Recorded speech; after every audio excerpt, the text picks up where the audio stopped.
안녕하세요. 오늘도 사연 살롱을 찾아주셔서 감사합니다. 저는 부산에 사는 30대 초반의 여성이에요. 결혼한 지 1년하고 4개월 정도 됐는데 아이는 없고 남편도 저도 반려견을 입양해서 함께 살까 생각하고 있어요. 생명을 맞이하는 일이라 미리 공부도 하고 이것저것 준비 중이에요. 남편은 처음 봤을 때부터 어쩜 이리 잘 통하는 사람이 있나 싶을 정도로 죽이 척척 맞았어요. 제 입장을 잘 이해해주기도 하고요. 그 덕에 저는 시댁과는 거리를 두고 마음 편히 살고 있는데요. 3개월 전까지는 그렇지도 않았어요. 시어머니랑 아주버님 그리고 윗동수한테서 스트레스를 많이 받았거든요. 시어머니는 처음부터 저를 많이 못마땅해 하기도 했고요. 그렇다고 제가 되게 꿀리는 결혼을 한 것도 아니에요. 결혼하고 1년 동안 저도 꽤나 마음고생하고 여기 사연에 나온 것처럼 시집살이 호되게 해봤네요.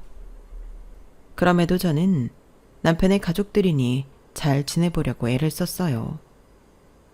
하지만 아무리 가까운 사이여도 끊을 때에는 끊어야 한다는 걸 깨달았어요. 제가 계속 미움받으면서도 이용당하는 상황에 있을 이유도 없고요. 그럼 이게 다 어떻게 된 사연인지 지금부터 차근차근 이야기해 볼게요. 저는 와인바를 운영하는 자영업자이고 남편은 회사원이에요. 남편이 저희 바에 자주 들르면서 저와 눈이 맞았네요. 둘이 연애하고 4년 만에 결혼을 하게 됐죠. 남편은 저보다 4살이 많아요. 저는 좀 일찍 결혼한 감이 있고 남편은 적당한 때에 결혼한 것 같아요. 저희 부모님은 제가 결혼보다는 혼자서 더 삶을 즐기기를 원하셨어요. 그래서 제일 처음 제가 결혼한다는 말을 꺼냈을 때에는 반대가 심했어요. 엄마는 제가 가정에 묶여서 자유롭지 못한 게 싫다고 하셨어요. 엄마가 여행 다니는 걸 참 좋아하시는데 결혼을 일찍 하는 바람에 못하신 게 많다고 해요. 그래서 저는 하고 싶은 거 다 하고 결혼하기를 바라신 거죠. 요즘은 네 나이 결혼하기 일러. 네 친구들 중에도 결혼한 애 한 명밖에 없잖아.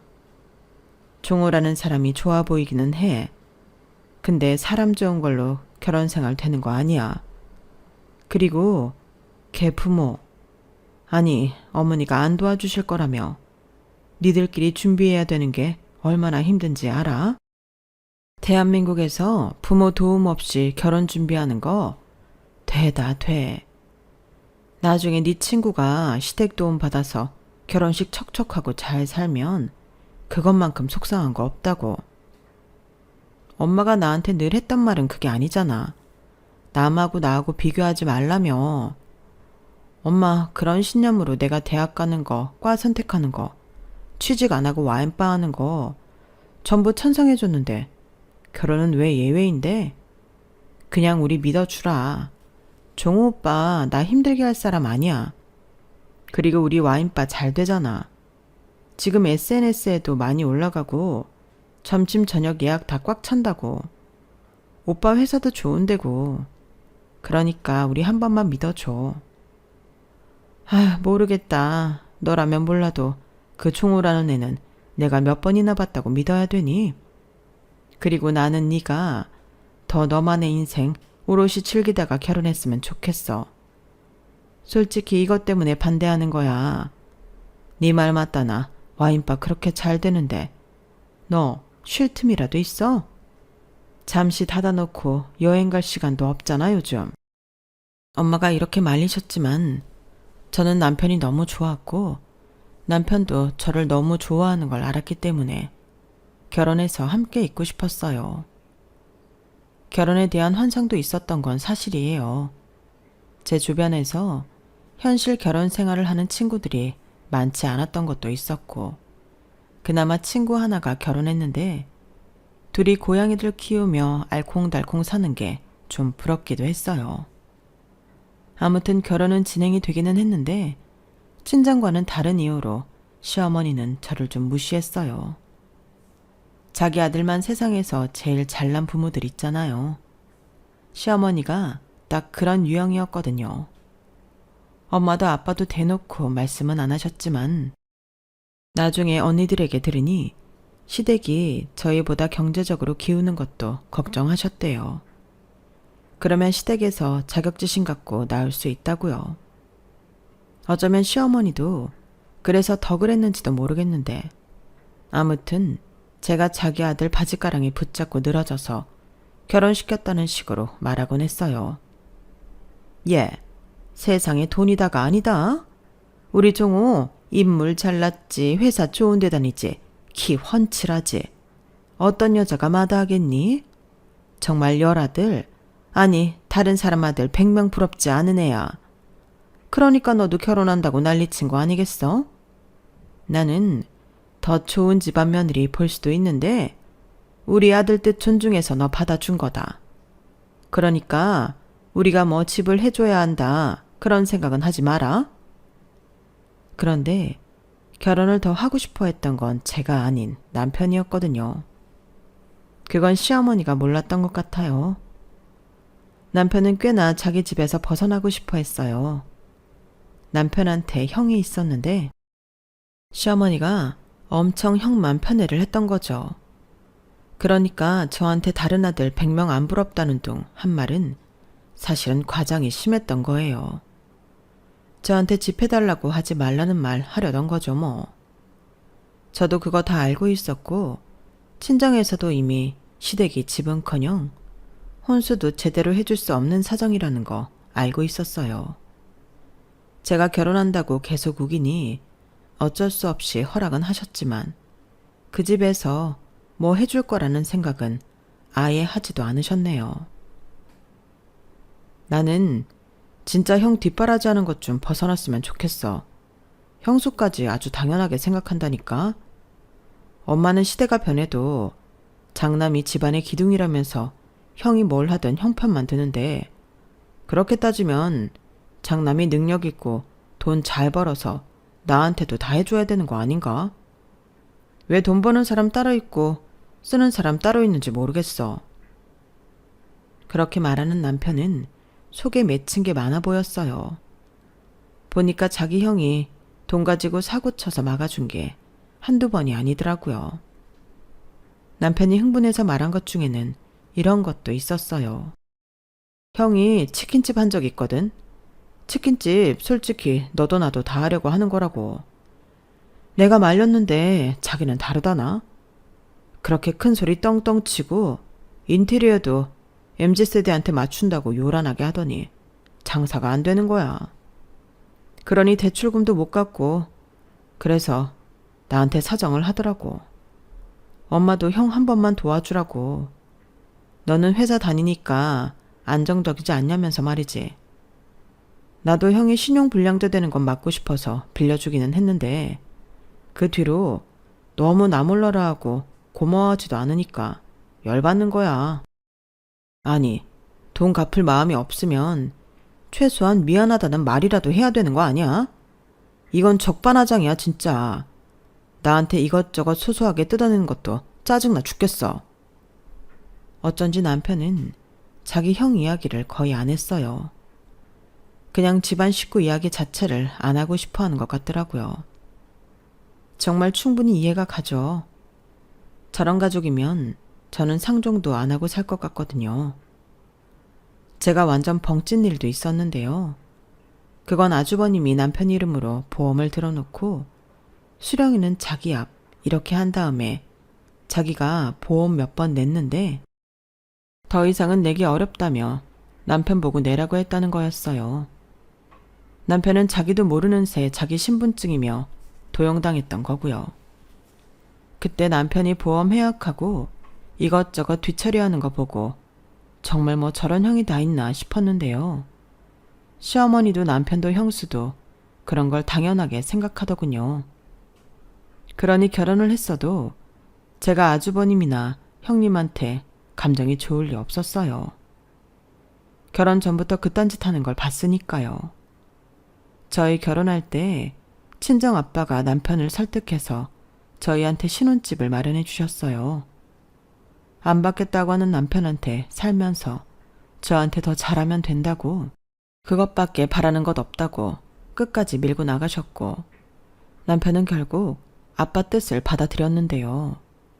그 신혼집이 시댁하고는 꽤 거리가 있는 곳이고 솔직히 좀 번화한 지역이었어요. 그러니 저희는 이제 시댁하고 크게 부딪히지 않고 살 수 있겠다 했는데, 아주버님이나 시어머니나 남편한테 손 벌리는 버릇은 여전하더라고요. 남편도 이게 그동안 해주던 관성이 있어서인지 갑자기 끊어내지 못했고요. 저도 눈앞에서 보니 자기 죽게 생겼다고 너무너무 아쉬운 소리를 하는데 안 주기도 참 뭐하겠다 싶었어요.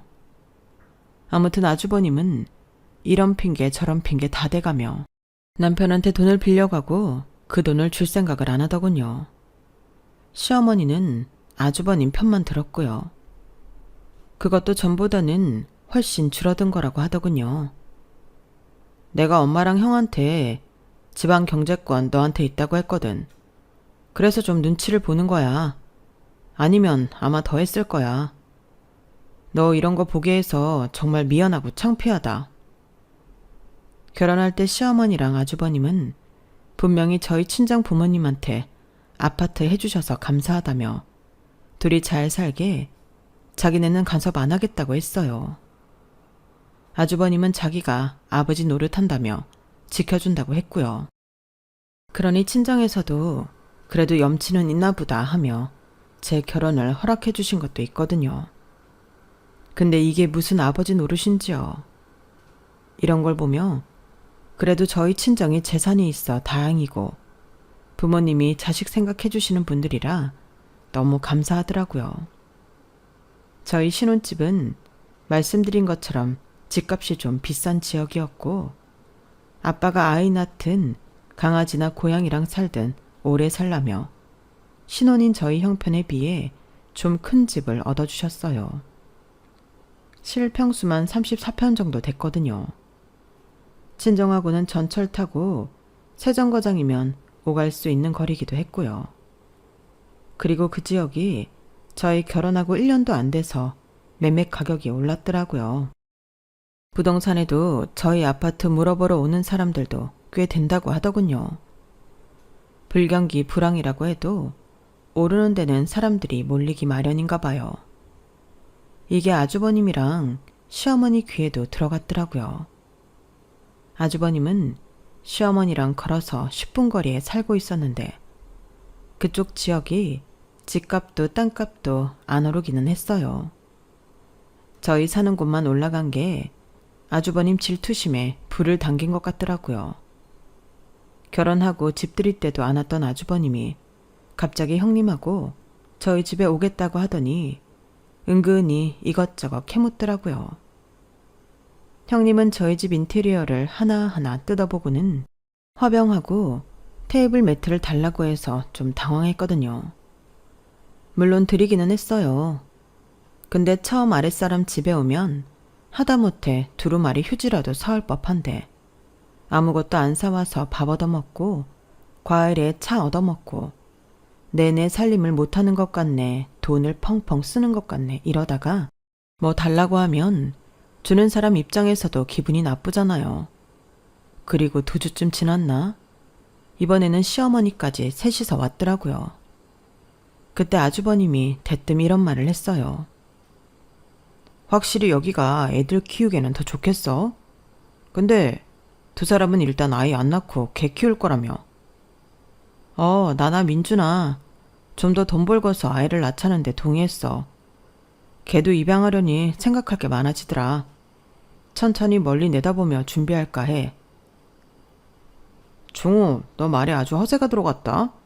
이런 아파트에 사니까 네가 신분 상승한 것 같냐? 그런 게 어딨어.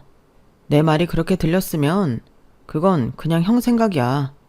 나는 아파트랑 상관없잖아. 그러자 옆에서 형님도 끼어들더라고요. 아무튼 아파트값 많이 올라서 좋겠어요. 서방님은 이런 걸 마누라 덕 톡톡히 본다고 하나요? 우리 은우 아빠도 결혼할 때 친정 덕 좀 받죠. 예단이며 결혼식장에 신혼여행 비용까지 우리 집에서 다 돼서 마누라 잘 얻었다는 소리 좀 들었는데 내가 동서한테는 깨갱해야겠네. 별 말씀을 다 하시네요. 그런데 은우는요? 친정집에 갔어. 다음 주에나 올 거야. 아주버님과 형님 사이에 아들이 하나 있었는데 이제 4살이었거든요.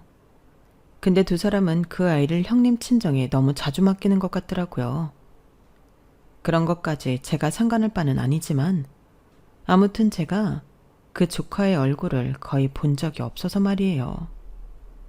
만날 때마다 친정에 맡겨놨다고 하고 두 사람은 해외여행에 제주도 여행에 잘도 돌아다녔어요. 하여간 나나 엄마 사는 동네는 왜 죽어라 안 오르고 여기만 오르나 모르겠다. 부럽다 야. 형도 돈 모아서 이사 계획 짜봐. 그럼 은우도 크면 학교 더 좋은 쪽 알아봐야 할 거 아냐. 여기가 딱 좋기는 하다. 지하철 가깝고 애들 학교 다니기도 좋고 학원도 있고. 그러고 보니 이쪽은 어린이집이나 유치원도 잘 해놨다던데. 그것까지는 우리도 잘 모르겠네. 아직 우리한테는 먼 얘기라서 알아보지 않았어. 이쪽 학교 좋고 어린이집 좋은 거 맞아요. 서방님. 그러니까 집값도 오르는 거겠죠? 아무튼 동서는 좋겠다. 이런 데에서 살고. 은우 아빠, 우리도 은우 생각해서 이쪽으로 이사 오는 거 생각해보자. 그럴까? 다른 데 뭐 알아볼 거 있나? 여기만한 데가 없겠어. 아주버님이 남편 말 속에 허세가 있다고 했는데 두 사람이야말로 허세가 가득했어요. 형님은 중소기업에 다니고 있었고 아주버님은 지금 하고 있는 디저트 카페가 잘 안 되고 있어서 계속 보증금 까먹고 있는 상태였거든요. 살고 있는 아파트를 팔아도 집값 감당이 안 되고 둘 다 대출받기도 어렵다며 저번에도 남편한테 돈 빌려가려고 하다가 못 빌렸었거든요. 제가 두 사람 무능하다고 비웃는 게 아니라 저희한테 큰 소리만 치고 너무 과시만 하려고 하니 그런 생각이 자연히 들었던 거죠. 그리고 이쪽 동네로 이사 온다니 내심 싫었네요. 가까이 하고 싶지 않은 형제니까요. 남편도 아주머님이랑 형님이 이 동네로 이사 오고 싶다고 하니 표정이 안 좋더라고요. 게다가 저는 또 아주버님이 말도 안 되는 요구를 해서 좀 속상해하고 있었어요. 조카 어린이집 이야기가 나와서 그런데 제 친구 중 한 명이 저희 아파트랑 가까운 데에서 영어 유치원을 운영하고 있었어요. 거기가 학비도 좀 비싸기는 한데 워낙 평이 좋아서 들어가려면 대기해야 되는 정도거든요.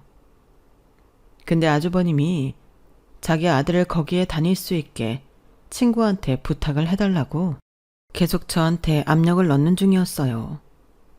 저는 아무리 친구 사이여도 그런 부탁은 어렵다고 계속 피하고 있었고요. 그리고 툭 하면 애 떼놓고 둘만 어디 다니면서 저한테는 조카를 소중하게 생각하라고 하니 짜증이 났죠. 그럼에도 시어머니는 단 한 번도 아주버님과 형님한테 뭐라고 한 적이 없었어요. 오히려 저보고 아주버님 부탁을 안 들어준다고 뭐라고 했네요.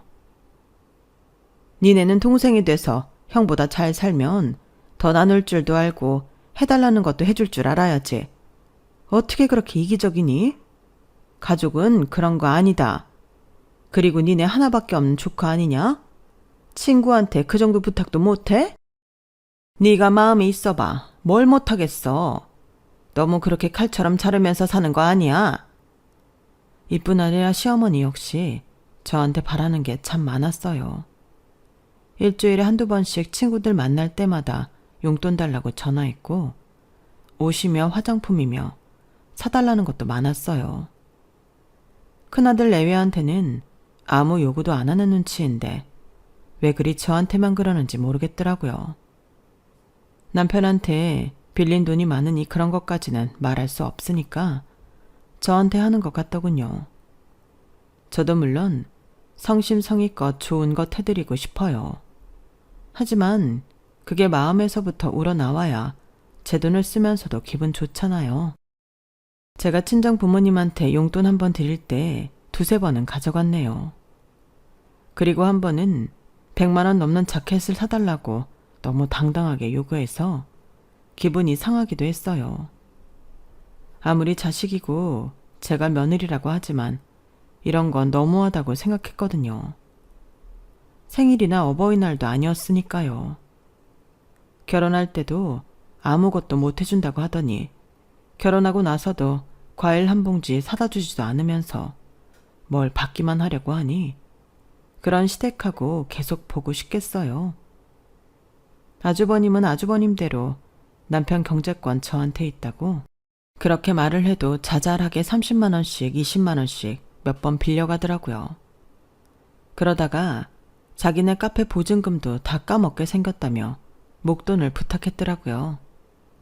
남편은 당연히 거절했고요. 그런데 제가 그렇게 시켰다고 생각한 아주버님은 저한테 통화로 한바탕 난리를 쳤어요. 재수씨, 사람이 그러는 거 아니에요. 제가 언제 재수씨 돈 쓴다고 했어요? 종호 돈 쓴다는 거잖아요. 왜 형제간의 사이를 갈라나요? 그것도 돈으로? 이러면 안 되는 거예요. 제가 안 갚을 것도 아니고 재수씨가 번 돈도 아닌데 그걸 막으면 안 되죠. 뭐 집안 경제권 쥐고 있다면서요. 큰 돈은 재수씨가 다 갖고 있는 모양인데 종호 통장에서 3천만 원 빼서 저한테 보내주세요. 그러면 제가 이거 다 없던 일로 할게요. 아니, 이거는 협박도 아니고 뭐 이런 사람이 다 있나 싶었어요. 아무리 집안에서 저보다 윗사람이고 남편의 형이라고는 해도 그렇죠. 좋게 말하고 부탁하고 미안하다고 해야 되는 거 아닌가요? 저는 너무 화가 났지만 그래도 최대한 예의를 지키려고 애를 쓰며 말했어요. 아주버님, 저는 오빠한테 아무 말 한 거 없어요. 오빠가 그냥 돈 빌려달라는 거 거절한 것 같은데요. 그런 돈을 제가 오빠한테 말없이 보낼 수 없고요. 저도 한 말씀 드리자면 오빠가 아주버님 ATM기 아니잖아요. 이러지 마시고 금융기관에 가서 돈을 빌리세요. 오빠한테 지금 3천만 원 있지도 않고요. 저도 어떻게 할 수가 없네요. 아주버님이 다른 데 알아보세요.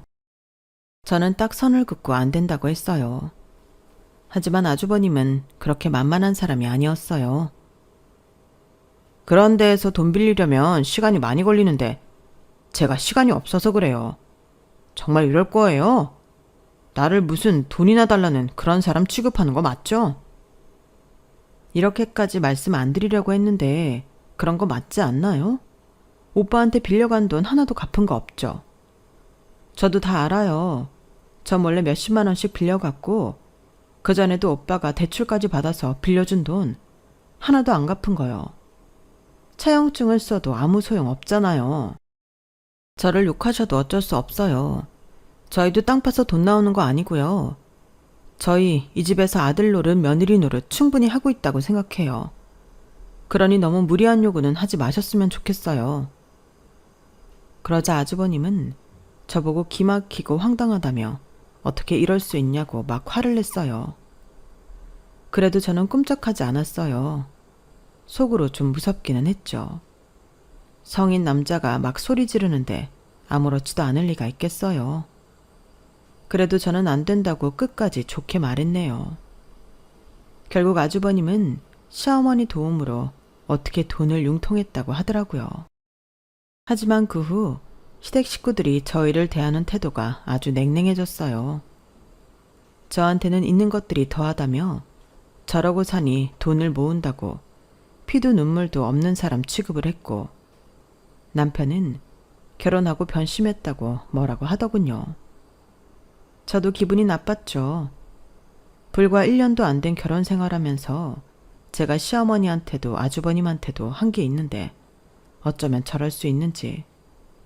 기왕에 못된 사람 취급당하는 거 저도 기본만 해야겠다 싶더군요. 그래서 더는 시어머니 용돈도 많이 안 드리고 매달 드리기로 한 것만 보냈어요. 남편도 잘했다며 자기도 이 기회에 끊을 건 끊고 싶다고 했어요. 그렇게 한 달 정도 시간이 지나갔고 아주버님이나 시어머니가 저나 남편한테 돈 이야기하는 거 없이 각자 잘 사는 것 같았어요. 저는 와인바를 확장해서 2층으로 이전하기로 했기 때문에 정신이 없었어요. 인테리어 공사며 새로 조리기구 들이는 것까지 챙길 게 많았거든요. 남편은 승진을 했고 해외 출장이 전보다 잦아졌어요. 결혼 1년 기념일을 앞두고 저희는 둘 다 나름 좋은 일이 생겼다며 만족했죠. 그런데 아주버님은 그렇지 못한 것 같았어요. 시어머니 통해서 꾼 돈도 못 갚고 대출도 싹 다 바닥이 났다는 얘기를 건너 들었네요. 우리 귀에 들어가라고 일부러 흘린 게 분명했지만 저희는 별다른 반응을 하지 않았어요. 그런데 시어머니가 시아버지 제사 전날 음식을 좀 준비해서 가져오라고 하시더라고요. 음식은 당일날 만들거나 주문해도 되는데 말이죠. 전날 해놓으면 아무래도 먹을 때 금방 한 것 같지 않잖아요. 좀 의아하기는 했지만 일단 시키는 대로 음식을 준비해서 남편하고 갔어요. 아주버님 형님도 당연히 와 있더군요. 전에 저희가 돈 문제 거절하고는 거의 마주친 적이 없고 어쩌다 시댁에서 만나도 쳐다보지도 않았는데 그날은 저희한테 먼저 웃으면서 인사도 하고 아는 척을 하더라고요. 시어머니는 저보고 음식 해오느라 고생 많았다며 웬일로 손까지 잡아줬고요. 아무래도 이것도 뭔가 있겠구나 했네요. 그렇게 남편하고 저하고 서로를 쳐다보는데 시어머니가 정말 말도 안 되는 소리로 폭탄을 던졌네요. 우리 종우가 잘 사니까 그나마 잘 됐구나. 세아가 잘 얻어서 종우 편하게 잘 먹고 잘 사는 거 그거 내 입장에서는 되게 큰 거거든. 그래서 오늘 내가 너희한테 한 가지 할 얘기가 있다. 누누이 말한 거지만 다시 한번 말하자면 집안에는 장남이 기둥이고 장남이 편해야 모두가 편하다고 했지 않니? 가족은 서로 힘들 때 도와줘야 가족이고. 여기까지 얘기하자 남편이 또 돈 얘기구나 싶어서인지 먼저 말을 꺼냈어요. 네, 저희는 저희끼리 알아서 잘 사니까 도움 안 받을게요. 그러니까 나랑 민주한테 돈 얘기하지 마세요. 형이랑 형수도요. 내가 무슨 말 할지 알고 그러냐? 왜 그렇게 앞서가? 누가 돈 달래? 그런 거 아니야. 근데 이거 중요한 거라 니들이 내 말을 들어줘야겠다. 시어머니는 각을 잡고 얘기하려는지 자세까지 고쳐 앉더니 진짜 헛소리를 시작했어요. 니들 조카 우리 집 장송 느느 말이야. 이 동네 어린이집이고 유치원 앞만 봐도 우리 은우 다닐 곳으로는 부족하다는 생각이 들었다. 그래서 전에도 말했지만 세아가 친구가 한다는 그 영어 유치원 말이다. 티오가 생겼다는 연락을 받았어. 내가 거기 학비랑은 어떻게든 하려고 한다. 근데 그 유치원이 니네 집 근처잖냐? 애가 여기서부터 매일 거기 다니기가 굉장히 힘들어. 그리고 이미 그런 꼬마 아이 때는 어느 지역 출신인지가 애 인생을 결정한다는구나.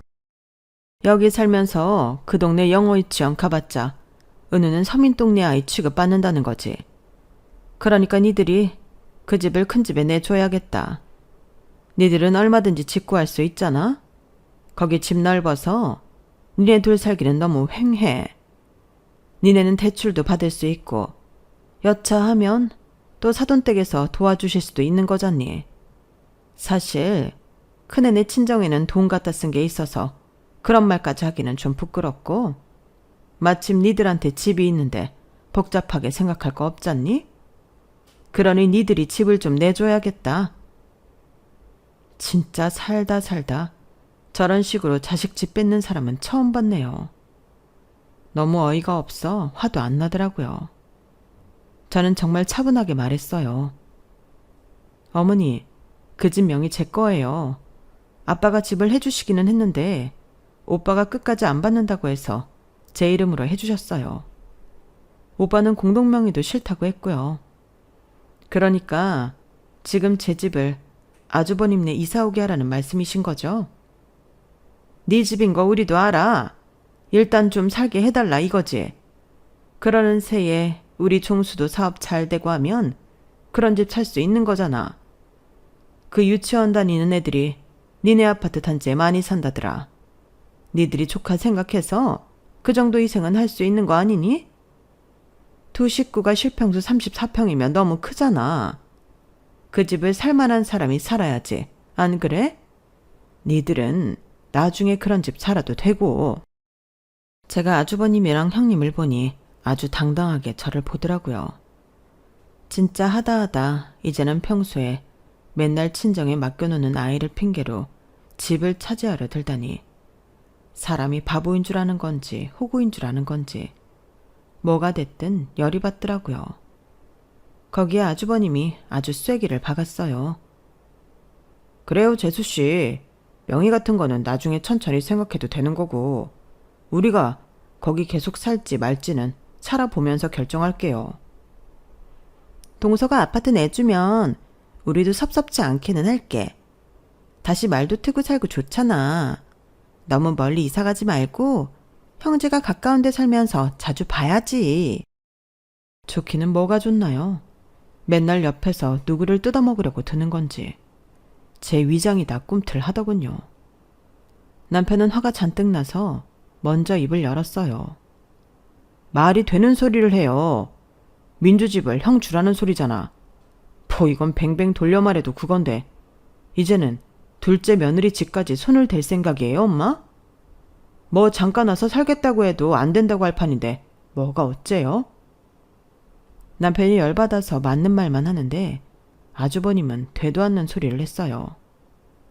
야, 너는 네 마누라밖에 안 보여? 네 형이랑 네 조카는 우리는 피를 나눈 가족이지만 네 마누라는 헤어지면 남이야.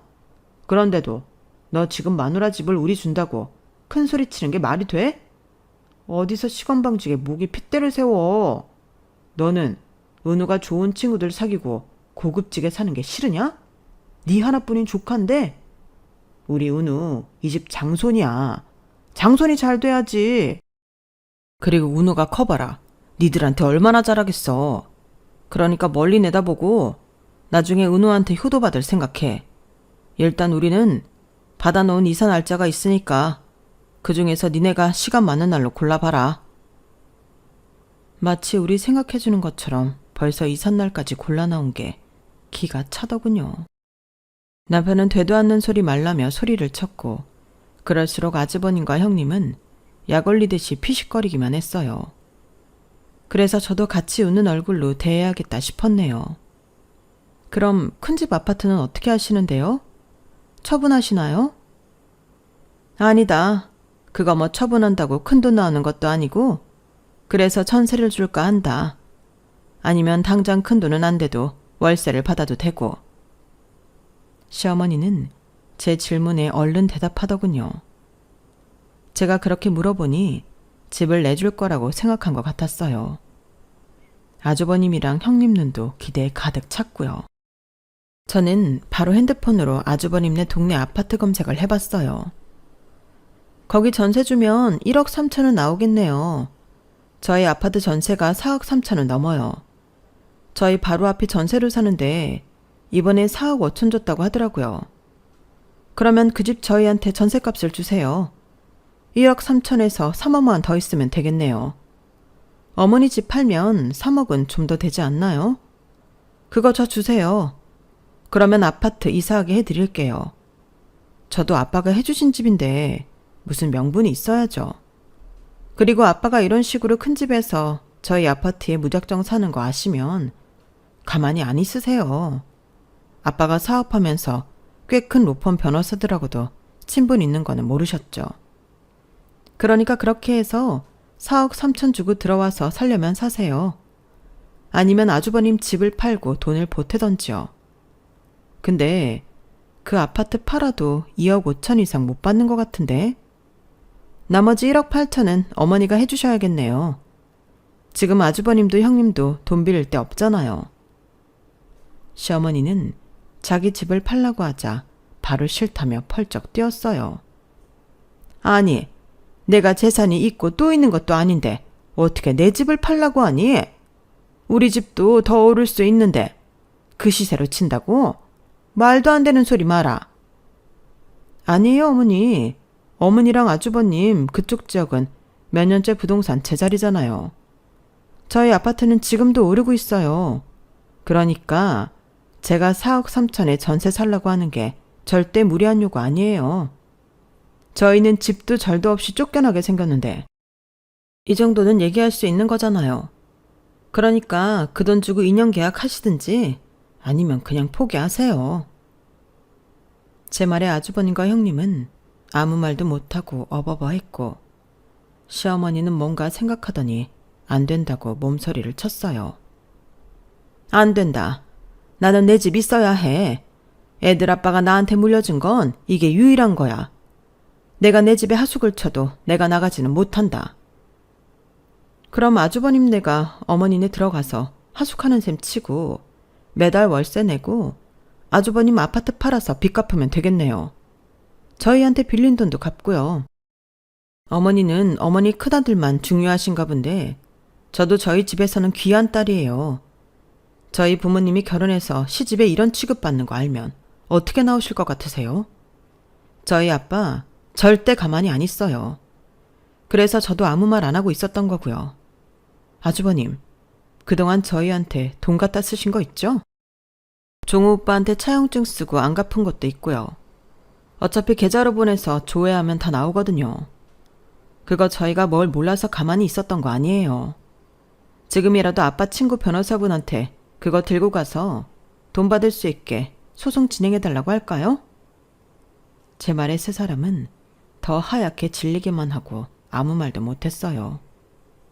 이번에는 남편도 화를 좀 가라앉히고 말했어요. 민주 말이 맞네. 형이 엄마 집에 들어가서 월세 내면서 살아. 그러면 모든 게 해결되겠네. 안 그래? 어차피 은우 맨날 형수 친정에서 챙기잖아. 은우 핑계로 우리 아파트 뺏으려는 거 누가 봐도 다 알거든. 그걸 변호사들은 모를 것 같아? 그제야 시어머니는 입을 열었어요. 안 되겠다, 종수야. 나는 내 집까지 팔아서는 돈을 못 보태겠다. 이거 그냥 니들이 들어가면 정말 쟤네 가만히 안 있을 것 같고 나는 이 나이에 어디 월세나 전세 같은 거 살기 싫다. 그러자 아주버님은 괜히 화를 내기 시작했어요. 둘이 진짜 똑같이 못돼 처먹었네. 니들이 그렇게 좋은 아파트에서 살아야겠냐? 내가 거기 들어가서 사는 게 그렇게 싫어? 아니, 형. 나도 형이 제발 성공해서 좋은 데서 살았으면 좋겠어. 우리보다 더 좋은데, 더 넓은 데에서. 근데 형이 알아서 하라고. 멀쩡히 살고 있는 사람들한테서 억지로 뺏으려고 엄마까지 끌어들이지 말고. 이번에는 형님까지 저희 보고 너무하다면서 이러는 거였어요. 서방님도 참 매정하네요. 결혼하고 사람 바뀌었어요. 어떻게 우리한테 이래요? 우리 한 가족이잖아요. 저는 그 말을 듣고 참을 수 없었어요. 한 가족인데 저희한테 뭐 해줬는데요? 지금도 우리를 멀쩡히 잘 살고 있는 집에서 내쫓을 생각인데 저희한테 그런 가족 의미 없어요. 저희는 인연 끊어도 상관없어요. 그놈의 가족 타령 지겨워 죽겠네요. 민주 말이 맞아요. 형수님, 저 형수님한테 이런 말 들을 이유 없어요. 그동안 형이 해달라는 돈 다 해줬고 말도 안 되는 요구 다 들어줬잖아요. 그런데 한 가족인데 제가 변했다고요? 정말 변해볼까요? 제가 형 고소해볼까요? 아주버님, 형님, 어머니, 저 잘못 보셨어요. 사람이 말 안 하고 가만히 있다고 쉽게 생각하셨나 봐요. 정우 오빠는 이제 저랑 가족하면 돼요. 당연히 제 편이니 저랑 가족 맞고요. 그러니까 무리한 요구하지 마세요. 진짜 제가 시댁 갑질 많이 당했다는 말 들어봤어도 이런 식으로 집 내놓으라는 갑질은 듣도 보도 못했네요. 남편은 진짜 굳게 마음 먹었는지 그 자리에서 완전 선언을 했어요. 형한테 기대하는 것도 없었지만 정말 이건 해도 너무해. 나 민주한테도 너무 쪽팔려. 엄마도 너무 장난만 챙기잖아요. 나는 눈에 보이지도 않죠? 나도 이제 나 제대로 봐주는 사람들하고 있을래요. 그게 진정한 가족 아니겠어요? 형, 내 돈 한 달에 얼마씩 갚겠다고 각서 쓰고 공증 안 하면 나 진짜 고소할 거야. 엄마도 그래. 더는 우리한테 무리한 요구 하지 마. 나한테 이제 민주가 우선인 거 맞아. 나 하나 믿고 자기 인생을 선택한 거잖아. 저와 남편은 할 말 다 하고 망연자실하게 앉아있는 시어머니와 아주버님 형님을 두고 집을 나왔어요. 남편은 그날 저보고 바닷가 보며 한잔 하자고 하더군요.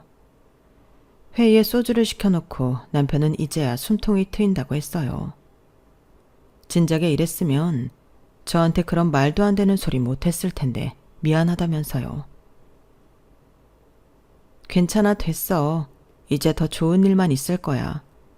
오빠는 아주버님한테 꼭 돈 받고. 알았어? 나 진짜 엄마랑 형 안 보고 살아도 돼. 아니, 차라리 안 보는 게 나아. 그러면서 진짜 후련한 표정을 짓는 남편이 너무 안 됐더라고요. 그 후 시어머니와 아주버님 형님은 저희한테 전화를 하고 문자를 하며 오만 협박을 다 했지만 저희는 다 차단해버리고 변호사 통해서 할 말을 했어요. 변호사 선임한 걸 알자 그제야 아주버님은 저희 와인바까지 찾아와서 남편 마음을 돌려달라고 하더군요. 소송을 취소해달라고요. 남편은 변호사를 통해서 매달 얼마씩 갚겠다는 각서를 쓰게 했고 그걸 받아 공증한 후에야 소송 취하를 했어요. 그 뒤로 아주버님은 이런저런 일 다 하며 남편한테 매달 돈 갚고 있네요. 형제끼리 이렇게까지 하나 싶겠지만 그동안 남편이 혼자 당해온 걸 생각하면 아무것도 아니라고 생각해요. 제가 결혼하고 1년간 당해보니 알겠더라고요. 그렇게 저희는 지금 시댁과는 거의 연락을 끊고 둘이서 알콩달콩 살고 있어요. 너무 말도 안 되는 상황에서는 아무리 가족이어도 탈출이 필요하더라고요. 제 인생이잖아요. 남편과 만드는 제 인생이요. 저는 이 선택에 후회가 없어요. 제 이야기는 여기까지예요. 들어주신 분들 모두 감사드리고요. 모두들 가족과 행복하시고 좋은 하루 만드세요. 여러분, 사연 댓글에 응원과 현명한 조언 부탁드려요. 좋아요와 구독은 저에게 큰 힘이 됩니다. 오늘도 좋은 일 가득하세요.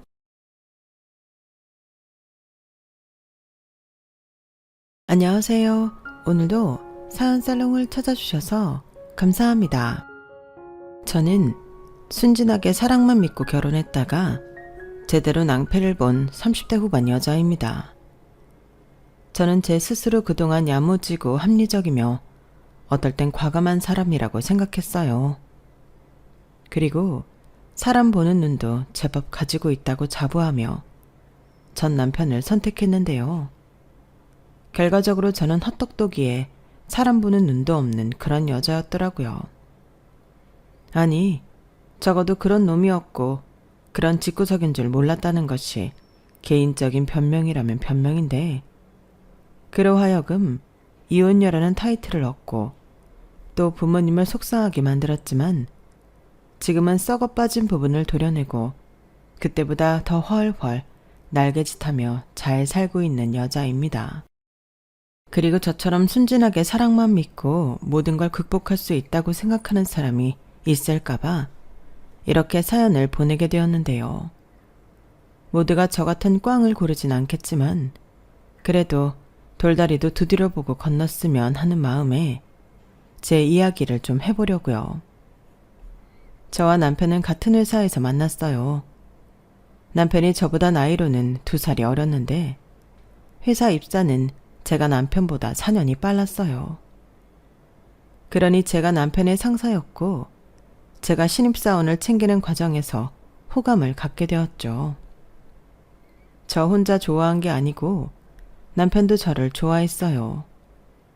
다만 제가 연상이고 상사이다 보니 섣부르게 다가오진 못했고 시간이 지나면서 자연스럽게 서로가 서로의 마음을 확인하게 되면서 사내 커플이 되었어요.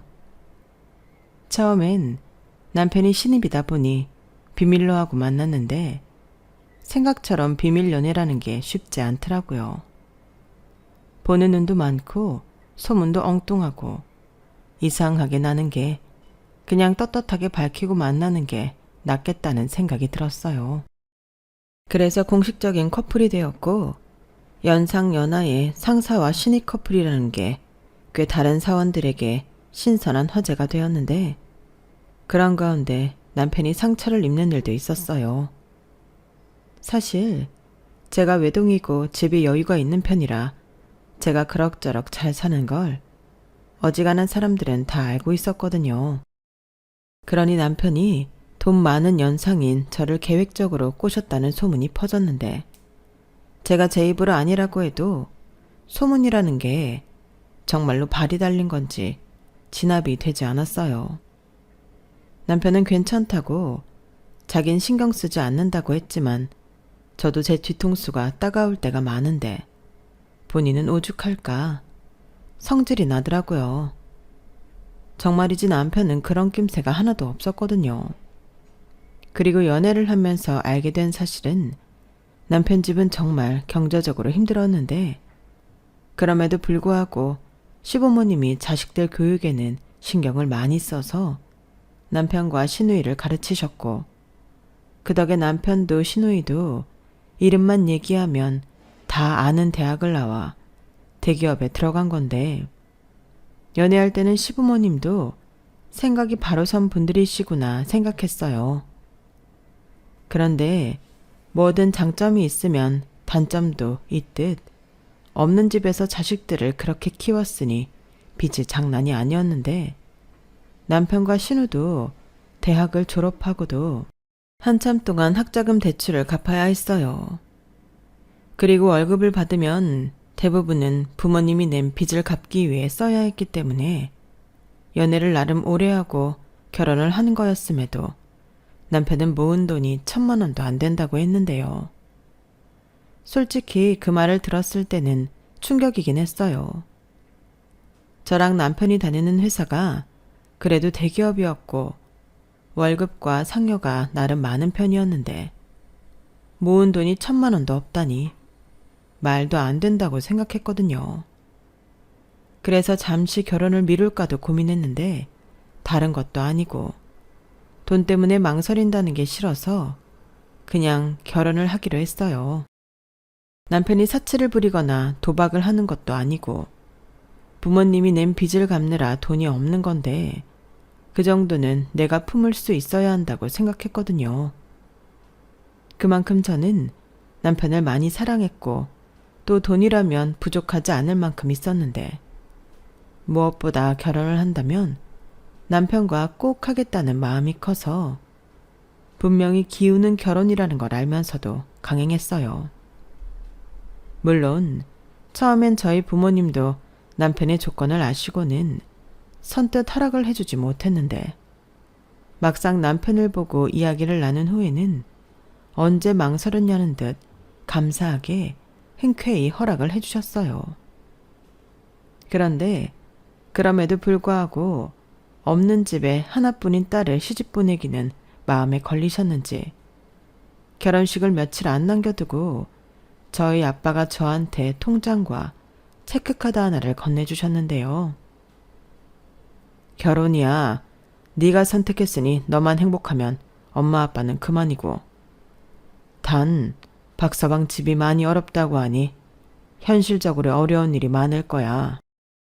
그러면 지금 같은 마음은 있고 서로 물고 뜯고 싸우기도 할 텐데 이 통장은 그럴 때마다 네가 박서방 몰래 써라. 아무리 나이가 어리고 직책이 너보다 낮아도 결혼한 이상 배우자고 가장이야. 괜히 돈 때문에 바가지 긁지 말고 현명하게 네가 대처해. 이건 아빠 건물에서 나오는 월세 통장인데 비상금이라고 생각하고 큰 돈 필요할 때 써. 아빠, 이걸 왜 날 줘? 괜찮아. 아빠 말대로 내 선택이고 내가 알아서 할 일이지. 그래. 하지만 결혼하면 네 마음처럼 되지 않을 때가 있다고. 네가 안 쓰고 싶으면 안 써도 돼. 그건 아빠가 완전 대환영이지. 그래도 혹시 모르니까 비상금으로 갖고 있으라고. 큰 건물 아니고 꼬마 건물이야. 너도 알지? 땡땡동의 3층 건물. 그래도 네가 정 그러면 네가 갖고만 있다가 10년 뒤에 다시 돌려줘. 아빠는 10년짜리 적금 붙는다고 생각할게. 이렇게 아빠는 남편 몰래 가지고 있으라며 저에게 비상금 통장을 건네주었고 저는 절대 그걸 쓰지 않겠다 다짐하며 결혼을 했는데 말이 결혼이지 남편이 제가 사는 아파트에 필요한 몇 가지 혼수만 해서 들어와 살면서 본격적인 결혼 생활이 시작되었어요. 생각해보니 어차피 지금 제가 살고 있는 아파트가 제 소유인데 따로 집을 구할 필요는 없을 것 같았거든요.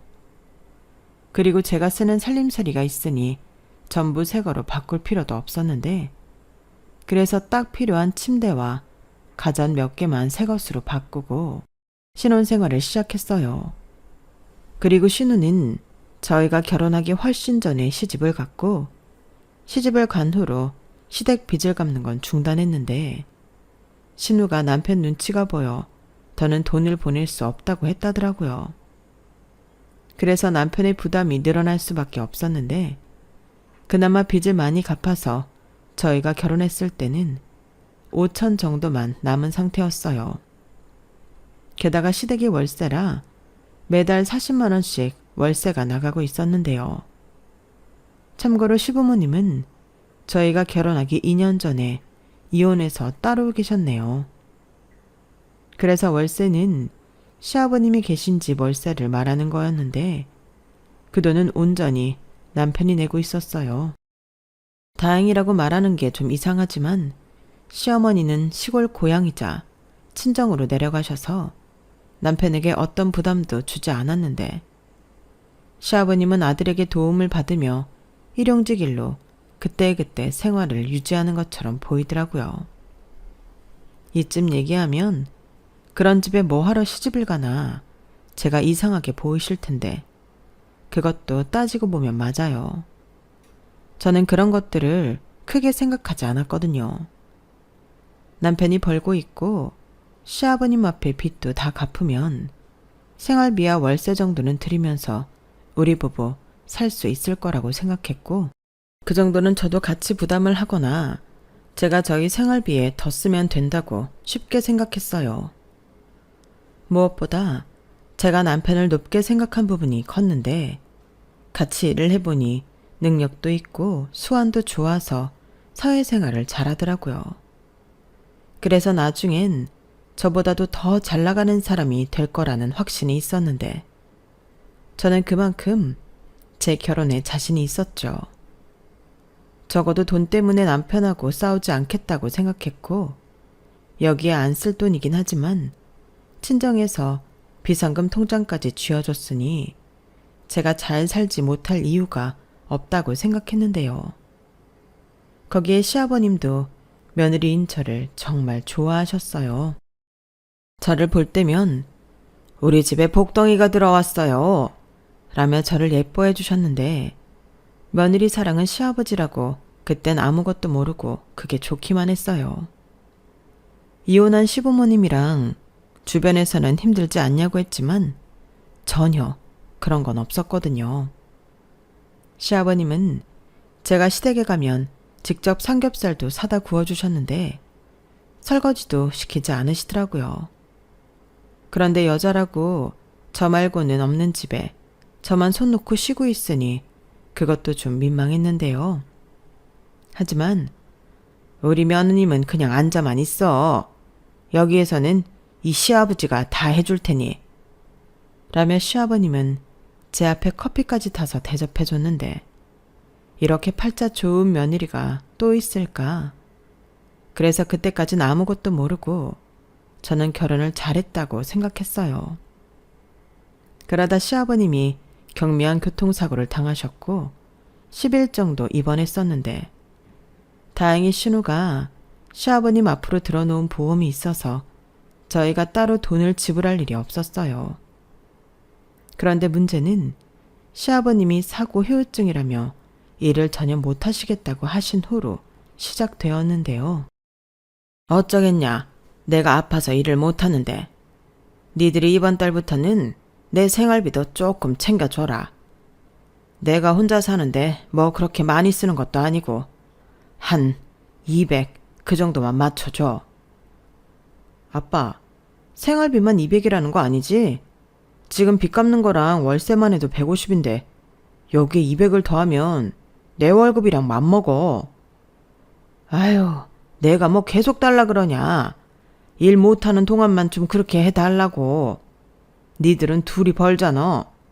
막말로 너 아빠 아니었으면 그 좋은 회사 어떻게 들어갔냐? 내 덕에 좋은 대학 나와서 좋은 회사 다니고 그러다 이렇게 훌륭한 여자 만나서 결혼했는데 그깟 200이 부담스러워? 그래도는 무슨 그래도. 남자 새끼가 배포가 그렇게 작아서 쓰나? 우리 며느님 괜찮죠?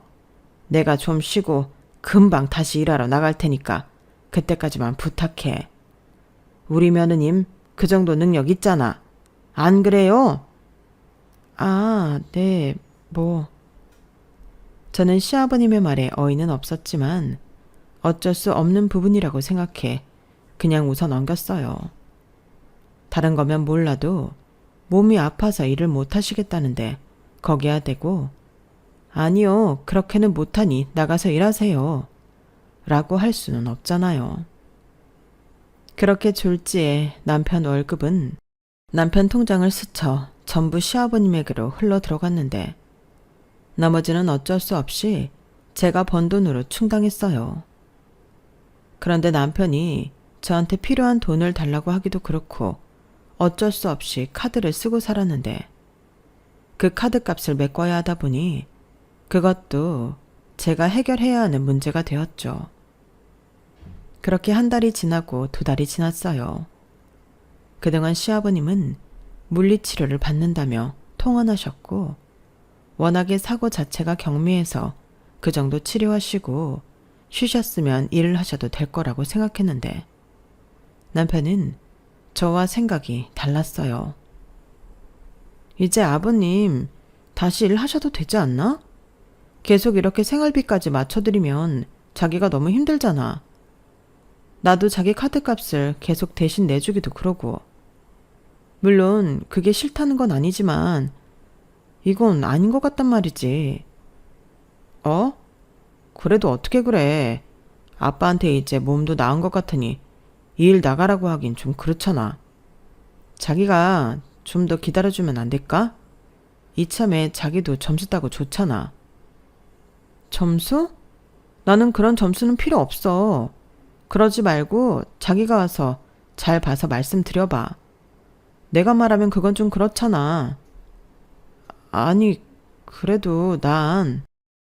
이렇게 남편은 약한 소리만 늘어났는데 솔직히 생활을 못할 정도는 아니지만 어쩐지 시아버님이 꾀를 부리는 것 같아 그게 약이 올랐어요. 처음부터 그럴 생각은 없으셨겠지만 일도 하지 않고 놀고 먹는데 돈까지 생기니 그 생활을 즐기시는 것처럼 보였거든요. 게다가 나중엔 통원 치료도 안 받는데 술 먹고 남편이 준 돈으로 친구분이랑 여행도 다녀오셨는데 그렇게 돈만 쓰시다 보니 남편이 주는 돈도 부족해서 저에게 전화를 하기 시작하셨어요.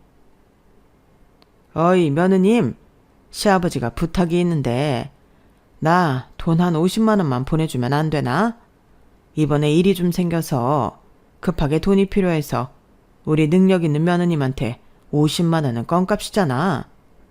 라고 하셨는데 아, 이건 아니다 생각이 들었죠.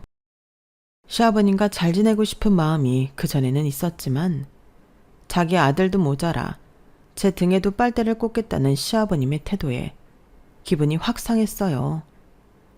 그래서 무슨 껌이 그렇게 비싸냐고 저도 힘들게 버티는 돈이라고 부탁은 못 들어드릴 것 같다고 거절했는데요. 잉? 못 해주겠다고? 아니 며느님, 이러면 곤란하지. 저도 곤란해요. 지금 그의 월급 대부분이 아버님한테 가고 있는데 제 생활비에 그의 카드값도 내고 있다고요. 저도 여유 없어요. 그리고 이런 말 외람되지만 이제 생활비는 전처럼 아버님 스스로 해결하셔야 하지 않을까요?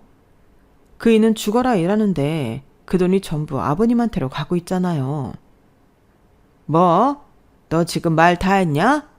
내가 예쁘다 예쁘다 해주니 네가 시아버지 무서운 줄 모르는구나. 네 서방이 누구 덕에 지금 그렇게 다 누리고 사는 건데. 그럼 나도 이제 자식 덕 며느리 덕 보고 살 때가 되지 않았냐? 내가 막상 쉬면서 생각을 좀 해보니 그동안 내가 너무 고생만 했어. 나는 이제라도 자식 덕 보고 살고 싶다. 아버님, 진짜 너무하시네요. 저도 대충 얘기 들어서 아는데 그이가 지금까지 해드린 게 얼마나 많아요?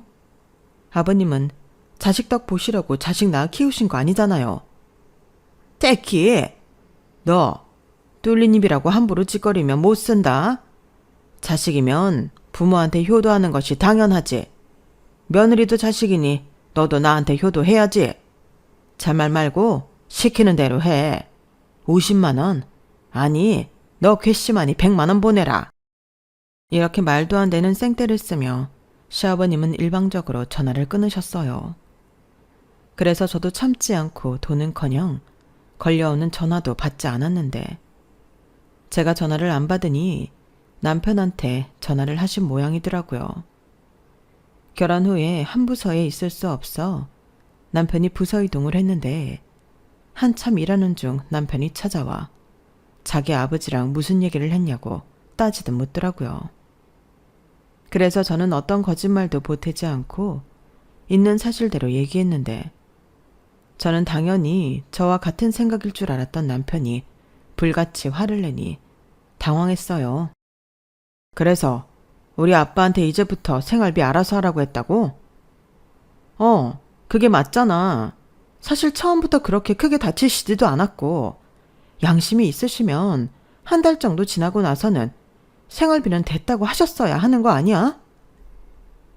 내가 전부터 느꼈는데 자기는 왜 그렇게 우리 아빠를 무시해? 우리 아빠는 우리처럼 머리 쓰고 책상에서 일을 하는 게 아니잖아. 몸 쓰면서 일하는데 크든 작든 다친 사람한테 그렇게 말하면 돼? 지금 우리 아빠 서운하다고 난리야. 서운? 서운한 사람 다 죽었다. 됐어 그럼. 언제까지 말도 안 되는 희생을 하고 살 건데? 자기 바보야? 일하는 사람 따로 있고 그 돈 가져다 놀고 먹는 사람 따로 있어? 함부로 말하지 마. 이번은 특수한 경우지. 특수한 경우 좋아하네. 내가 진짜 이런 말까지는 안 하려고 했는데 우리 결혼할 때 자기 집에 돈 가져다 주느라 모은 돈도 없었잖아. 그거야 자기 모르고 결혼한 거 아니잖아. 그래, 거기까지는 이해도 안 돼도 이해했어. 자기 선택이고 자기가 부모님 도와드리고 싶은 마음이 있으니 그럴 수 있다고 이해했는데 이건 아니라는 거지. 아예 아버님은 우리 덕 보고 살겠다고 작정하신 분인데 그걸 어떻게 다 맞추고 살아? 이젠 내 돈까지 끌어다 줘야 하는 거야? 뭐? 자기 진짜 말 다 했니? 돈도 많은 사람이 시아버님이 50만 원 좀 달라고 했다고 이렇게 쪼잔하게 굴 거야? 그럴 거야. 내가 돈이 많든 적든 그게 뭐가 중요해. 나는 내 돈 그렇게 쓸 생각 전혀 없어. 이젠 자기 카드값도 대신 내주는 일 없으니까 신용불량자 되기 싫으면 알아서 해. 저는 더 이렇게 당하고만 있기 싫어서 남편한테 강하게 말했어요. 그러자 남편도 그 후로는 자존심이 상했는지 저에게 아무 말도 하지 않았는데 그 일을 시작으로 남편이 점점 이상해졌어요. 집이든 회사든 남편이 오버하며 저를 이겨먹으려고 했는데 회사에서는 다른 부서임에도 남편은 하지도 않던 허풍을 떨기 시작했어요. 나중엔 제 일도 자기가 아이디어를 주거나 제가 몰라서 대신 해줬다는 듯 거짓말까지 했는데 그건 제가 용납할 수가 없었거든요.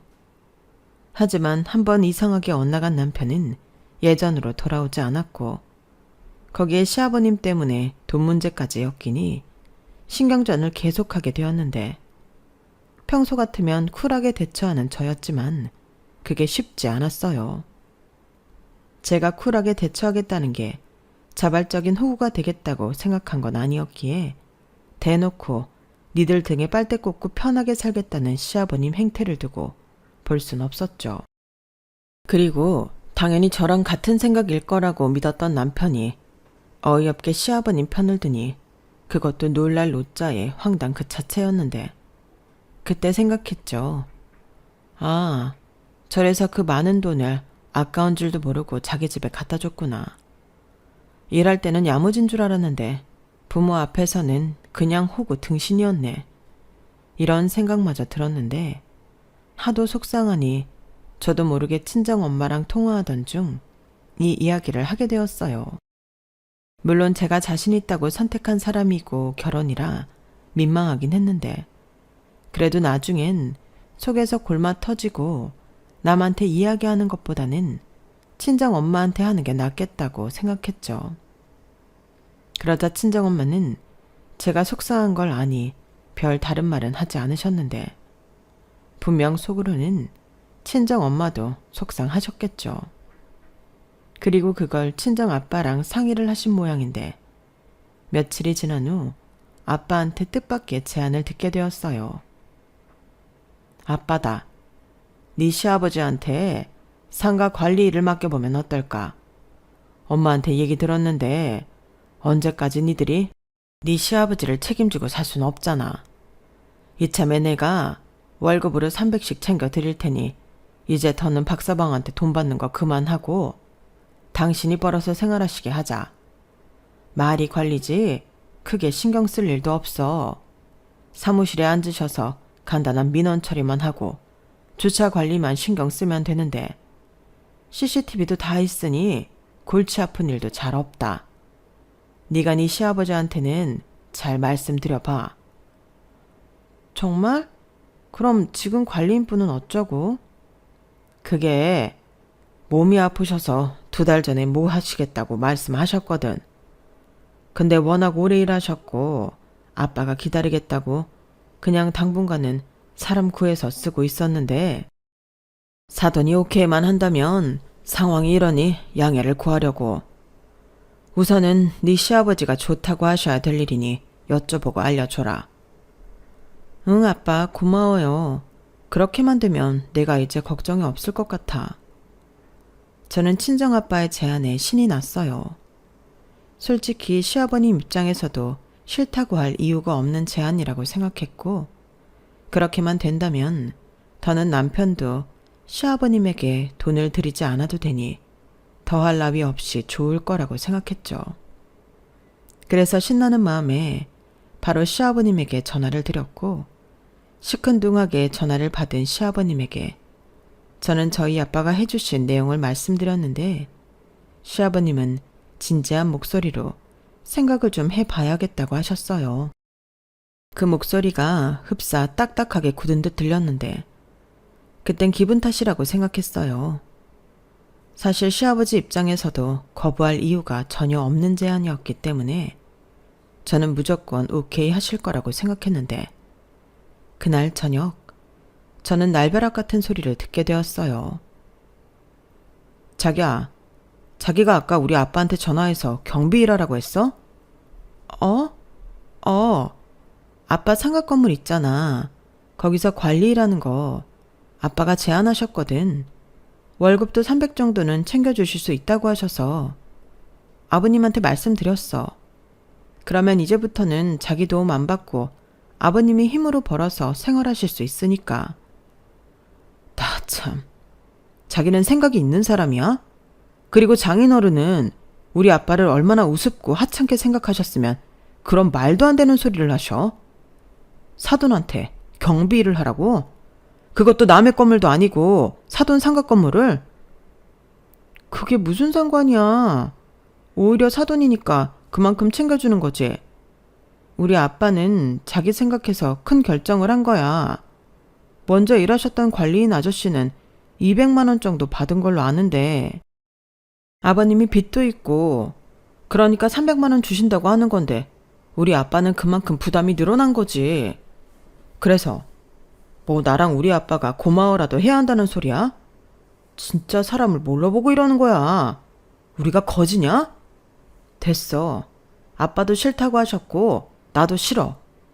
자기가 장인어른한테 우리는 필요 없다고 말씀드리고 다시는 우리 아빠 불쌍하게 동정하지 마시라고 해. 그리고 사과도 정중하게 하시고. 뭐? 우리 아빠가 왜? 저는 남편의 말에 어이가 없어 남편처럼 불같이 화를 냈어요. 누가 동정을 했다고 저런 말을 하는 건지 황당하면서도 참을 수 없을 만큼 화가 나더라고요. 어찌 보면 사위 생각해서 장인이 큰 호의를 베푸는 건데 저딴 식으로 받아들이다니 시간이 지날수록 더 불쾌했어요. 그래서 알겠다고 대신 나한테 또 집에 피해가지 않게 알아서 하라고 남편한테 못을 박았는데 이미 빈정이 상했기에 제 마음도 예전 같지 않았어요. 그게 결혼하고 2년도 되지 않아서 일어난 일이니 어찌 보면 신혼이었는데 그래서 서운한 마음이 더 컸었죠.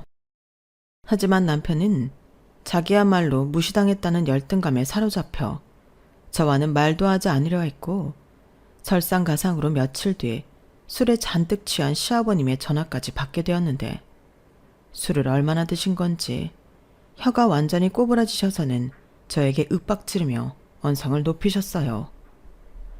나다. 내가 정말 도저히 참을 수가 없어서 전화했다.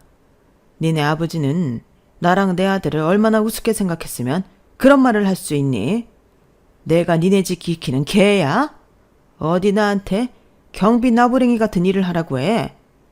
내가 지금은 이렇게 살아도 내 자식들 다 서울에 있는 대학 보내고 나도 5학년은 잘 나갔던 사람이야.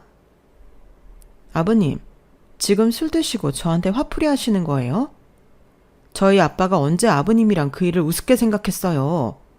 저희 아빠는 아버님이랑 그 일을 생각해서 하신 제안이었어요. 생각은 개뿔. 됐다 그래. 자기 건물에 경비 세워놓고 나를 대놓고 무시할 심상이었겠지. 왜? 내 아들이 돈도 없이 저한테 장가가서 그게 불만이라냐? 막말로 나나 내 아들이 결혼해달라고 매달리지 않았잖아. 왜 잘 살고 있는 사람을 비참하게 만들어? 제가 장담하는데 추워도 그런 생각 없으셨어요. 오히려 그이가 지금까지 아버님 빚 갖고 있으니까 그걸 짠해 하셨다고요. 그리고 아버님도 편하게 월 300 버시면 아들한테 돈 얘기 안 하셔도 되고 충분히 빚 갚고 생활하실 수 있는데 그럼 그게 더 좋은 거 아니에요? 나 참 기가 막혀서 누가 좋대. 그리고 내가 내 아들 돈 쓴다는데 지가 왜 내 아들을 짠해하냐. 됐고 네 아버지한테 똑똑히 전해. 나는 그럴 마음도 없고 무시할 사람 아니니까 당장 사과하라고. 알겠냐? 너도 시집 왔으면 출가 외인이야. 네 아버지가 잘못했으면 너도 죄인처럼 찌그러져 살아. 사람을 무시해도 이분수지? 시아버지는 술에 취해 점점 감정적으로 말씀을 하셨어요. 그리고 저는 저 말들이 전부 말도 안 되는 억지에 속이 뒤집어졌지만 술 취한 사람과 싸워봤자 다음날 기억도 못한다고 배째면 그만 같아서 더 이상 감정노동은 하지 않고 전화를 끊어버렸는데요. 그날 이후 남편과는 남보다 못한 사이로 불편한 동거를 하게 되었어요. 몰랐는데 남편 역시 그동안 저랑 살면서 열등감이 심했더라고요. 그랬으면 과부 땡빚을 내서라도 자기가 신혼집을 하고 다른 남자들처럼 다 할 것이지. 결혼할 때는 아무 소리도 하지 않고 좋다고 해놓고 이제 와서 자기랑 자기 집을 무시하냐고 시아버님이랑 똑같이 구니 정이 한순간에 떨어졌어요. 무엇보다 똑똑한 사람이라고 생각했는데 뭐가 더 좋은 건지도 구별 못하는 남편을 보고 제가 남편을 과대평가했음을 깨달았는데 딱 봐도 시아버님은 아무리 쉬운 일이어도 일하지 않고 자기 아들 돈을 받아 편하게 살고 싶은 양심도 없는 사람이었어요. 보통이라면 자식한테 돈 받는 게 미안해 저희 아빠의 제안을 덥석 받을 만도 한데 자기가 자기 아들 돈 쓰는데 무슨 상관이냐고 말하는 시아버님을 보면 진짜 어이가 없었거든요.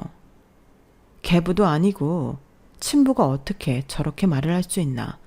제가 더 화가 났는데 남편을 보니 지가 호구인지도 모르고 호구짓 하고 있는 바보 천치였어요.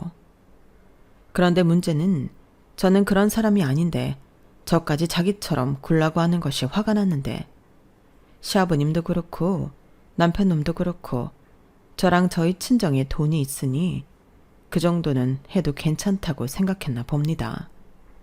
하지만 그게 그러면 안 되는 거잖아요. 저는 제 부모님이 돈도 정말 쓰고 싶지 않은 사람인데 하물며 사위와 사돈이 저렇게 생각하고 있다니 소름이 끼쳤어요. 그리고 제가 앞서 언급했듯 저는 돈에 상관없이 사람을 믿고 결혼을 했다 했는데 남편이 저런 사람이었고 제 마음도 이렇게 쉽게 변하니 눈앞이 캄캄해지더군요. 그냥 그 순간에는 이혼보다도 내 인생이 망했다는 생각밖에는 들지 않았어요. 그리고 앞으로 시아버님은 더 아무것도 안 하고 돈만 쓰며 더 많은 돈을 달라고 하거나 빚을 또 지어 자기 아들 발목에 족쇄를 채우고 남을 사람이었는데 이런 말을 남편한테 하면 저를 천하의 나쁜 사람으로 몰아갔어요. 난 자기가 이런 사람인 줄은 진짜 몰랐어. 돈도 많은 사람이 왜 이렇게 쪼잔해? 뭐? 이게 쪼잔한 거랑 무슨 상관이야? 그럼 자기는 아들이니까 부모가 작정하고 등에 빨대 꽂아도 그걸 다 주겠다고? 앞으로 최소 30년은 더하면 더했지 덜하지 않을 텐데 자기야말로 생각이란 게 있어? 대책도 없으면서 왜 나만 나쁜 사람으로 만드는 건데? 됐다. 나는 적어도 자기는 여유 있는 사람이니까 돈돈거리지 않을 거라고 생각했는데 이래서 있는 사람들이 더 한다고 하는 거였구나. 내가 분명히 말하는데 이제부터 내 부모 우리 집 일은 내가 알아서 할 테니까 나대지 마. 나 그 정도 능력 있는 사람이고 나중엔 내가 벌어도 자기보다 더 벌어. 그러니까 사람 깔보지 마. 저는 맹세코 남편이나 남편 집을 무시하지도 깔보지도 않았어요. 그리고 저희 부모님도 당신들보다 형편이 나쁘다는 이유로 사돈과 사위를 무시한 적이 없는데 저런 말을 들으니 환장하겠더라고요. 그리고 너무 답답해 가장 친한 친구한테 이런 고민을 털어놓았는데 그때 친구가 이런 말을 했어요.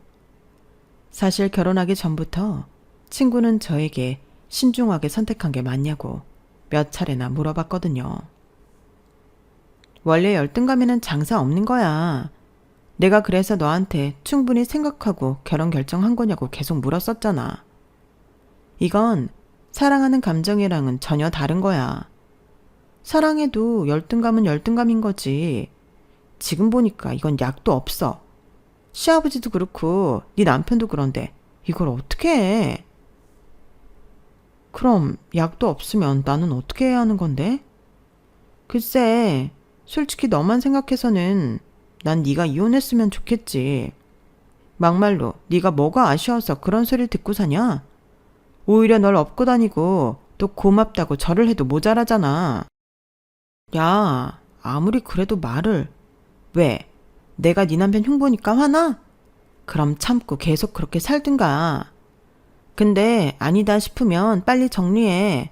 어차피 아직 애도 없고 결혼한 지도 얼마 안 됐잖아. 나는 거꾸로 생각했지.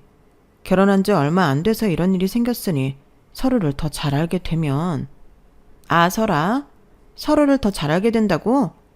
결혼은 그렇게 상식이 통하는 게 아니야. 오히려 더 우기고 피해의식에 쩔걸? 네가 선택할 수 있는 건 딱 2개 중에 하나야. 이혼을 하든가 아니면 네가 선택했으니 참고 살든가. 친구는 꽤나 명쾌하고 간단하게 말했어요. 그리고 아무 선택도 못하는 저한테 이런 문제는 남이 볼 땐 오히려 답이 바로 보이는 문제라며 자기가 왜 이렇게까지 이야기를 하는지 곰곰이 생각해보라고 했는데 지금 생각하면 친구 말이 맞았죠. 저는 친구 말을 듣고 훨씬 더 무거운 마음으로 고민했어요. 그리고 어쩐지 사랑만 믿고 한 결혼이기에 이혼을 하면 내가 내 선택이 틀렸다는 걸 증명하는 것 같아 꺼려졌는데 그래도 어쩔 수 없이 결혼은 현실이더군요. 저는 결국 오랜 고민 끝에 이혼하기로 마음먹었어요. 그리고 남편한테는 최대한 감정적이지 않고 이성적으로 이혼 통보를 했는데 돈 때문에 이혼하자는 거냐며 남편이 바로 핏대를 세우더라고요. 나는 자기는 다른 사람인 줄 알았다. 근데 결국 사람을 가지고 논 거네. 왜? 나랑 우리 집이 자기랑 자기 집보다 돈이 없으니까 이젠 나랑 살기 싫어? 그래서 이혼하자고? 내가 여기서 아니라고 하면 그거 믿을 거 아니잖아. 나는 충분히 고민했고 앞으로 나아질 기미가 보이지 않기 때문에 그만하고 싶은 거야. 자기도 냉정하게 자기 아버지에 대해 생각 좀 해봐. 당신 아버지 일할 마음 없어. 앞으로 계속 저렇게 아들 돈으로 편하게 살 생각인데. 당신은 아무렇지 않은지 모르지만 나는 아니야. 왜 일어나지도 않은 일을 가지고 생사람을 잡아? 우리 아빠가 그렇게 하겠다고 말한 적 있어? 내가 내 아들 돈 쓰는데 무슨 상관이냐고 했다고. 그 말이 무슨 뜻인지 몰라? 당신은 앞으로도 소처럼 일만 하고 돈 벌면 그 돈은 일도 안 하고 아버님이 편하게 쓰겠다는 거야. 돈 버는 사람 따로 있고 쓰는 사람 따로 있는 건데 억울하지도 않지, 당신은? 효자 아들이 어려워하시겠어. 근데 나는 아니야. 나는 우리 부모님이 돈이 있든 건물이 있든 그것과 상관없이 나는 나고 부모님은 부모님이야. 도움을 주고 받을 순 있지. 하지만 그것도 그럴 만한 이유와 명분이 있을 때만 가능한 거야. 아니, 부모 자식 간에 무슨 이유랑 명분을 따져. 나는 그렇게 생각해. 그러니까 우리는 앞으로 같이 못 산다고. 계속 이런 부분으로 부딪힐 거니까. 그럼 당신은 우리가 애를 낳으면 우리 애 등에 빨대 꽂고 살 생각이었어? 야, 사람을 진짜 뭘로 보고 왜 화를 내? 그리고 여기에 야가 어딨니? 내가 나이 더 많은 거 몰라? 말 함부로 하지 마. 방금 펄쩍 뛰었지? 제발 생각 좀 해보라고. 머리 나쁘지 않잖아. 나는 내 자식한테 못할 일을 내 부모가 나한테 하고 있는데 그게 진짜 안 이상해? 저는 남편한테 마지막으로 그렇게 통보하고 이혼 서류를 보냈어요. 하지만 남편은 이혼해줄 이유 없다며 이혼 서류에 도장을 찍지 않았고 저는 빠른 이혼을 위해 이혼 소송을 진행했는데 변호사님이 그러셨어요.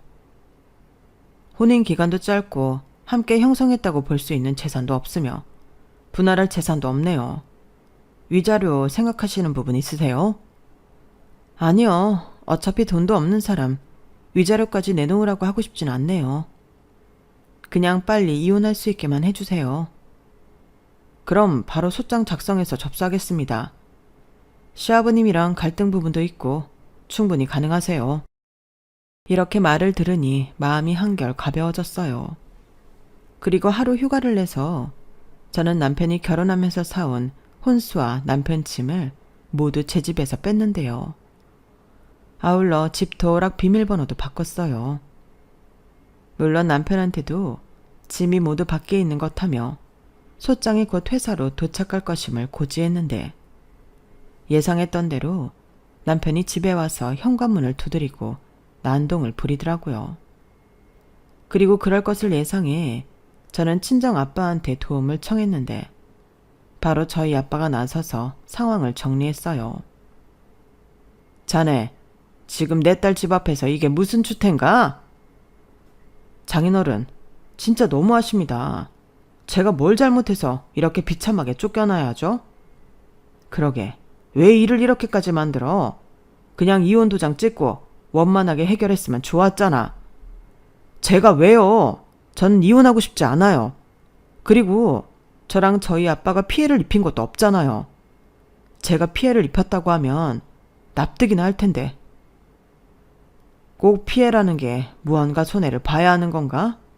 내가 볼 땐 자네랑 내 딸이 계속 이 문제로 싸우고 내 딸은 미래가 불안하다 느끼는데 그럼 같이 살 이유는 없는 거잖아. 말도 안 돼요. 저는 받아들일 수 없습니다. 그래? 그럼 자네도 법대로 하게. 둘 다 팽팽하게 나오는데 이젠 법원의 판단을 들을 수밖에 없는 거지. 난 내 딸 편이라 무조건 내 딸 의견이 맞다고 생각하네. 나나 내 딸은 적어도 자네 편이었어. 제 발로 복을 찬 건 자네인데. 이제 돌아가고 둘 문제는 각자 알아서 준비해서 시시비비를 가려. 그럼 저는 집도 없이 밖에 나앉으라는 말씀인가요? 아직 저는 법으로 저 사람 남편이고 아버님 사위예요. 나랑 내 딸이 싫다고 하지 않나. 5만 정 다 떨어졌는데 자네 같으면 자네를 지집에 들이고 싶겠어. 자네 아버지 집 있잖아. 거기로 가게. 앞으로 여긴 내 딸이 허락하지 않는 한 올 생각도 하지 말고. 내가 말했지. 난 무조건 내 딸 편이야. 어떻게? 여기서 계속 나랑 입씨름하고 있을 텐가? 자네 아버지 집으로 갈 텐가? 지금 순순히 돌아간다면 내가 내일 아침에 자네 집은 용달이라도 불러서 자네 아버지 집으로 옮겨주겠네. 남편은 자기 무시하지 말라고 하더니 저희 아빠의 말을 듣고 순순하게 시아버지 집으로 갔어요. 그리고 저희 아빠는 약속대로 다음날 아침 사람을 불러 남편 놈 짐을 옮겨줬는데요. 자기 딴에는 이혼할 이유가 없기에 자신이 있었나 보더라고요. 하지만 허무할 정도로 이혼은 저희 쪽 변호사가 유리하게 끌고 갔고 남편은 가볍게 장가를 왔듯 가볍게 이혼당하고 쫓겨났는데 억울하다며 항소하겠다고 하더니 항소는 진행하지 않았어요. 그래서 그대로 이혼 결정이 났고 저는 다시 싱글로 돌아왔는데 이상하리만큼 편하더라고요. 더는 고민할 것도 없고 열등감에 저를 긁는 사람도 없으니 그게 너무 편했는데 이혼녀가 됐어도 마음의 안정을 얻었으니 모든 것이 만족스러웠어요. 전에는 사람들이 나를 어떻게 볼까, 저를 보는 시선이 두렵기도 했는데 그렇다고 그런 것 때문에 아니라는 판단한 결혼 생활을 계속할 순 없었어요. 그래서 쪽팔림은 잠시라고 생각하고 저는 제 앞의 모든 문제를 정면 돌파하기로 했고 그렇게 마음 먹으니 마음이 편안해졌어요. 하지만 그에 반면 남편은 그렇지 않았고 회사에 갈 때면 저를 쫓아다니며 저에게 매달렸는데 전에는 그 약도 없던 열등감에 전혀 말이 통하지 않더니 이혼한 후에는 무조건 제 말이 맞다며 자기가 자기 아버지랑 연을 끊을 테니 자기를 받아달라고 했어요. 그 말을 듣는데 내가 이런 남자를 사랑했나 더 싫어지더라고요. 그리고 시아버지도 자기가 잘못했다고 자기 아들은 죄가 없으니 용서해주고 자기도 그제야 저희 아빠가 제안한 상가 건물 관리 일을 시켜달라고 했는데 이미 떠난 버스였어요. 버스 갔는데 뒤에서 아무리 손 흔든다고 돌아가지 않잖아요. 그리고 오히려 이혼 후 달라진 그들을 보며 더 싫었는데 시아버지 연락처는 바로 차단해버리고 남편한테는 계속 이렇게 사람 귀찮게 하면 회사에 제대로 소문이 나도록 접근 금지 신청을 아주 요란하게 하겠다고 통보했어요. 그러자 그건 자기도 싫었는지 그 이후에는 잠잠해졌는데 이혼한 남편과 같은 회사에 다니는 건 생각처럼 쉽지 않았어요. 신경 쓰지 않아도 되는 일인데 주변에서 이상한 말을 하는 사람들이 있더라고요.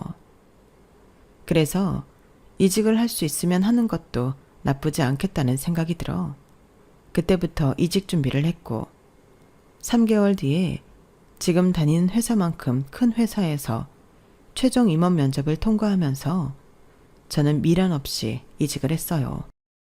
사실 더 나은 조건으로 이직한 거라 제 입장에서는 더할 나위 없이 좋은 기회였거든요. 그렇게 저는 완전히 새로운 출발을 하게 되었고 전 남편이 된 그 남자랑은 완전히 손절하게 되었는데 그때는 우리 둘 사이에 아이가 없어 다행이라는 생각을 많이 했네요. 그런데 참 신기한 건 제가 회사를 떠나고 그 인간이 회사에서 완전히 개밥의 도토리가 되었는데, 아무래도 제 남편이라는 타이틀도 있었는데 그거 없이 실력도 그저 그러니 여기저기서 까이다 큰 실수를 한 모양이었어요.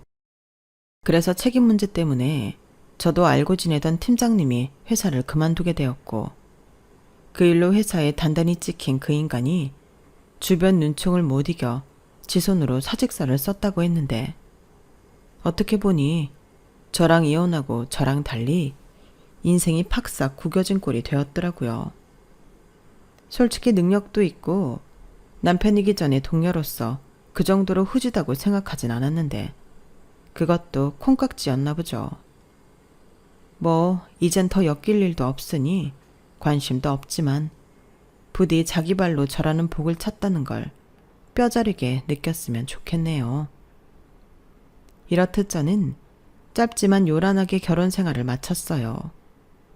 그리고 지금은 빠르게 제 일상을 회복해 예전보다 더 열심히 또 멋있게 여러 취미에 도전하며 지내고 있는데, 사실 제가 남편을 만나기 전에는 연애보다는 취미 생활과 제 혼자만의 시간에 집중하며 자기애가 충만하게 살던 사람이었거든요. 그래서 마음 한켠에는 제가 결정한 일엔 맹목적인 믿음이 있었는지도 모르겠는데, 이번 일로 저도 느낀 바가 많아요. 적어도 사람에 대한 평가는 섣불리 하면 안 되는 거였는데, 앞으로는 누굴 만나든 신중하고 겸손하게 판단할 생각입니다. 이번 일을 당했다고 앞으로 어느 누구도 안 만날 생각은 없거든요. 그저 제가 자기 짝을 못 만났다 생각하고 다음에는 사랑뿐만이 아니라 함께 인생을 살아감에 있어 가치관도 비슷한 진짜 제 짝을 만날 수 있길 바라고 있어요. 그리고 보란 듯이 제가 꿈꾸는 대로 행복한 일상을 살고 싶은 마음인데요. 부디 제가 바라는 인생을 살 수 있길 여러분들도 응원해 주셨으면 좋겠습니다. 그리고 저처럼 다른 건 하나도 필요 없고 사랑만 보고 인생을 거는 일은 정말 비추해요. 충분히 시간을 갖고 신중히 선택하시라는 말을 꼭 전하고 싶습니다. 한 남자를 믿고 인생을 함께 한다는 건 어찌 보면 나의 인생을 거는 것과 같은 거니까요. 소중한 인생, 여러분들도 멋지게 원하는 인생을 사셨으면 좋겠습니다. 제가 소개하고 싶었던 제 이혼 사연은 여기까지예요. 이혼이 자랑은 아니지만 이혼 잘했다, 더 질질 끌지 않고 판단 잘했다, 이왕이면 칭찬 많이 해주시고요. 앞으로 씩씩하게 잘 살겠습니다. 그럼 지금까지 제 사연 들어주셔서 감사드리고요. 늘 건강하시고 좋은 일만 가득하길 바랄게요. 안녕히 계세요. 여러분, 사연 댓글에 응원과 현명한 조언 부탁드려요. 좋아요와 구독은 저에게 큰 힘이 됩니다. 오늘도 좋은 일 가득하세요.